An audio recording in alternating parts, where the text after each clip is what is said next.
Hello and welcome to Maths with Jacob. This lesson will focus on comparing volumes.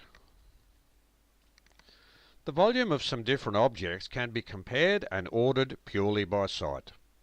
The volume of other objects may be more difficult to compare by sight. In that case, we can use informal units to compare their volumes. Example 1. Number the following objects from 1 to 6, where 1 represents the smallest volume and 6 represents the largest volume. So here are your 6 objects there, and I've put the name of each object next to it. So which one do you think is the smallest? That's a little marble there, and that's a golf ball. I think you know straight away that that's the smallest. It's quite obvious the golf ball will be next, and the baseball will be 3.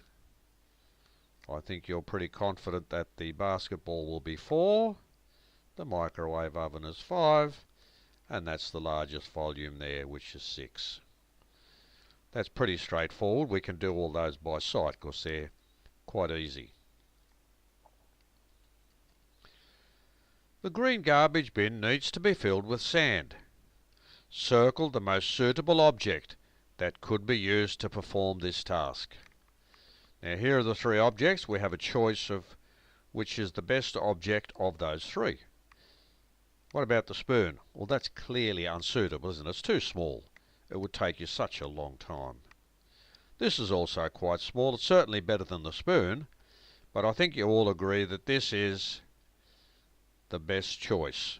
This plastic bucket here, we keep filling that up and just pouring it in, and we can fill this green garbage bin a lot quicker using this red bucket. The metal can needs to be filled with peas, so we need to put peas in here. Circle the most suitable object that could be used to perform this task. Now this is obviously unsuitable because it's just too large. You don't need anything that big. That's probably a little bit too small. It would do the job, but it's a little bit too small. This cup is just a normal measuring cup. That possibly will be the best one to use. Using informal units to compare volumes. Informal units can be used to compare the volumes of 2 objects. Let's have a look at this example. Here's a metal bucket and here's a plastic bucket.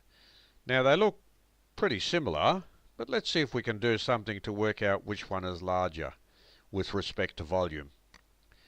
So the 2 large buckets to the left appear to have the same or similar volumes. We can do the following to find out which one has the larger volume.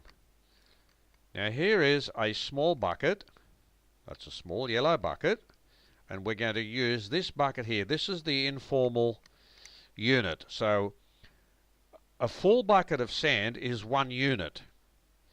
So number 1, fill the small yellow bucket with sand so it is level at the top. Once you've done that, pour the contents of the yellow bucket into the red plastic bucket. So the contents of this bucket initially go into here. Keep doing this until the red bucket is full. Keep count of the number of yellow buckets needed. So that's important. Each time you fill the red bucket with sand, or you pour the yellow bucket in there, each time you pour the yellow bucket in there, keep count. Repeat the process with the metal bucket and decide which volume is larger. You may decide that the 2 volumes are about the same. Now quickly, let's assume this red bucket here held 10 of those. So it took 10 yellow buckets to fill the red one. Okay, so let's say, for example, 10 yellow buckets to fill that. Then we did the same process with the metal one, and let's say, for example, it took 9 buckets. You would decide that this one here has the larger volume. So that's just an example. It may not be true, but that's basically the point of this exercise. You use an informal unit, which is a full bucket of sand. That's the full yellow bucket. That is the informal unit.